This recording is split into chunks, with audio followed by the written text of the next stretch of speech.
Okay, so I got my telly body in, so you can see here it is. It's a Warmoth, or Warmoth. I don't know how you say it, but they do awesome work. Swamp Ash, and I had it custom routed, so traditional telly pickup there in the bridge, strap pickup in the middle position, humbucker in the neck, and then it is standard on the back, except I've got a belly cut there because I kind of prefer my tellies with a belly cut. And then on this one, I actually thought I'd try something a little different, so I actually have an arm cut here on the front. So a little different than your standard telly, but that's why I custom ordered it, because I wanted something a little different than everything else you find out there. So the first thing I'm going to do is I'm going to go ahead and body fill this, and based on some tests that I did on a piece of oak, which is similar, I mean, it's a lot of open pore or open grain structure to it, so it's not as soft as the ash. The ash is a little bit softer than oak. Oak is just a pain in the butt to sand back because it is so hard, but very similar in terms of the grain to this.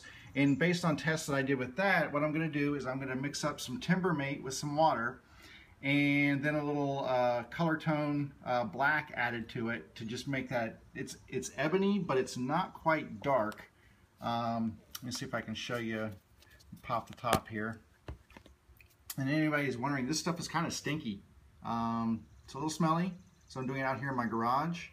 And it's only about 92 degrees right now, so it'll probably be drying fast. But anyway, it's dark, but it's not dark enough when you start applying it. So I'm going to add some black stain to it using the color tone stain. I got this from StuMac, and it's kind of a common, just a, black stain. And I'm going to mix all that up in this container here with some water, and then I will brush it on across the grain and then kind of wipe off the rest. And I'm going to do the whole thing with the grain filler, and then we'll go from there. I'll add some color on top of that after I sand it back, and I might have to do a couple of grain fills on here depending on how thirsty the wood is, but let's go ahead and get started. Okay, so I've got the stuff mixed up here, the grain filler, which is the, like I said, it's the Timbermate Ebony.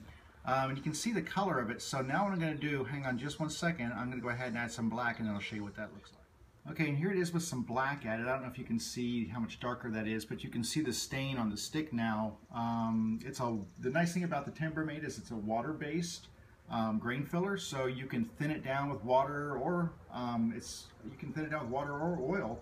But it actually, you can add stains to it. It's colorable. It doesn't shrink. It doesn't crack. It's sandable.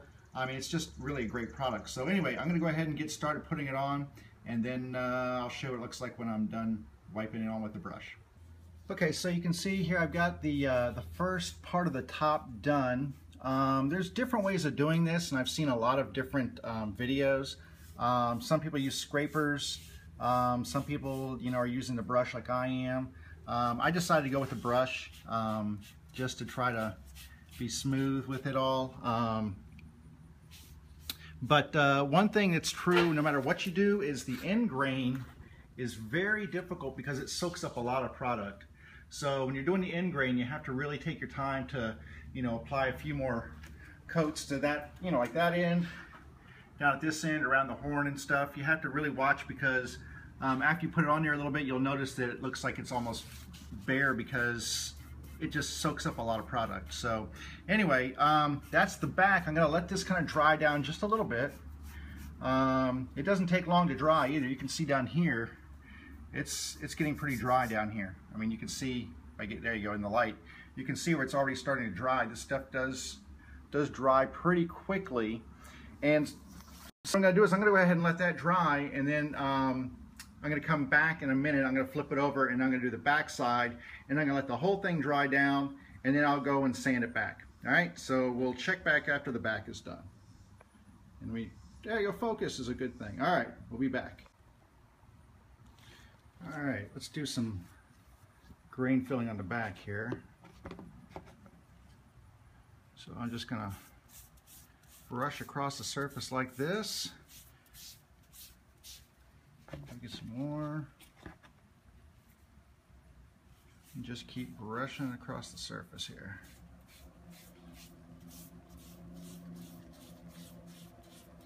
Kind of growing against the grain, or kind of a little 45 to the grain. Just trying to work it into the openness of the grain so that it fills up in there.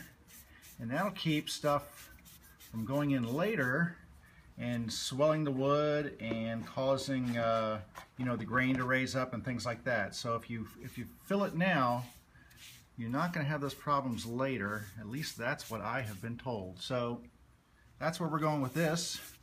Is we're just, and you can sort of see, if I go over it lightly, you can see the grain pattern in there.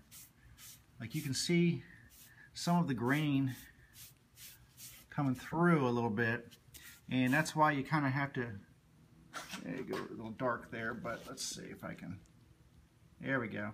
So you can see some of that grain coming through. So you really have to get this stuff down in that grain, let it soak up in there, and that's why you kind of go across the grain and then back with the grain, and you just really want this thirsty wood to fill up with that grain filler, and that way when you sand it all back down, the pores of the wood will be filled. And then you can stain over top of that, and the stain will affect the wood but not soak down in, so you don't have to use a gallon of stain to get your wood the right color. At least that's what I'm hoping for. So anyway, that's what we're doing here. I think I've got a pretty good coat. I'm just gonna do a few more, and then we'll be done with this, and then I'll let it dry, and then it starts the first sand back. All right, so see you in a little bit. All right, so here is the gorgeous neck that I also got from Warmoth. Now this is a rosewood fingerboard, but it's also a rosewood neck. And look at that rosewood neck. I mean, it is, I tell you what, it is buttery soft, it is smooth, and it is beautiful. They did a gorgeous job on this thing. I am so happy. I went with the, that's a black Graphtec nut right there. And these are medium jumbo frets, and just the plain dot markers in there with the white side markers. Let me get those kind of, there we go. So kind of the white side markers, there you go, you can see it now. They kind of pop out nice in there. So you can see those really well. Just beautifully finished. There's the Warmoth turtle right there. And yeah, this is a gorgeous, gorgeous neck. It feels really good. The only thing I might do is I might just round those fret edges just a little bit. Let me zoom in and show you. They're nicely done, don't get me wrong.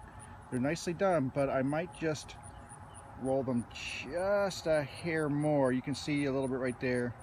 A little bit of an angle on there. I might take that down just a hair, maybe tape the side and just hit those with some, I don't know, some 1000 grit sandpaper or something, just to kind of roll them just a little bit more. But all in all, just a gorgeous neck. So I cannot wait to get this whole thing together. And I guess, you know, one of the nice things about doing the body separately is I can do things like put the tuners in this. And I got Fender Shaler locking tuners, so I'm gonna have to drill me some little holes after I line up all the tuners. But anyway, really, really nicely well done by the Warmoth folks, and can't wait to get this in. All right, that's it for now. So after the pour filling, where I've gone and put the Timbermate in with the black dye and done that into the grain structure here, it's basically all about sanding now. So I've got most of it off. You can see there's some little bit in the pickup cavities there. But the biggest issue, I mean, the flat surfaces are easy to sand, and those are no big deal. The hard parts are up here. This is where the tough work is. If I can get it to focus here a little bit. Hang on. Okay, it's not going to focus, but anyway, so the hard work is actually getting the grain to focus, to get the grain on the ends. It's that end cut that soaks up so much product that it really takes a lot of sanding to get back to just having the grain structure filled. and not the stuff. So I've done pretty much all around the sides. The sides were a little challenging, but the end grain is what's really taking a lot of sanding. So once I get this done, I'll be able to start putting some stain to it, and start maybe with some black stain, sand that back a little bit, and then start with the blue. But anyway, so you can kind of see though that it's a lot of work pore filling one of these, but you can see how it really makes that grain pop out. So it's much more visible than it was prior to this. So anyway, back to sanding, and then I'll come back with another video when it's time to do some staining.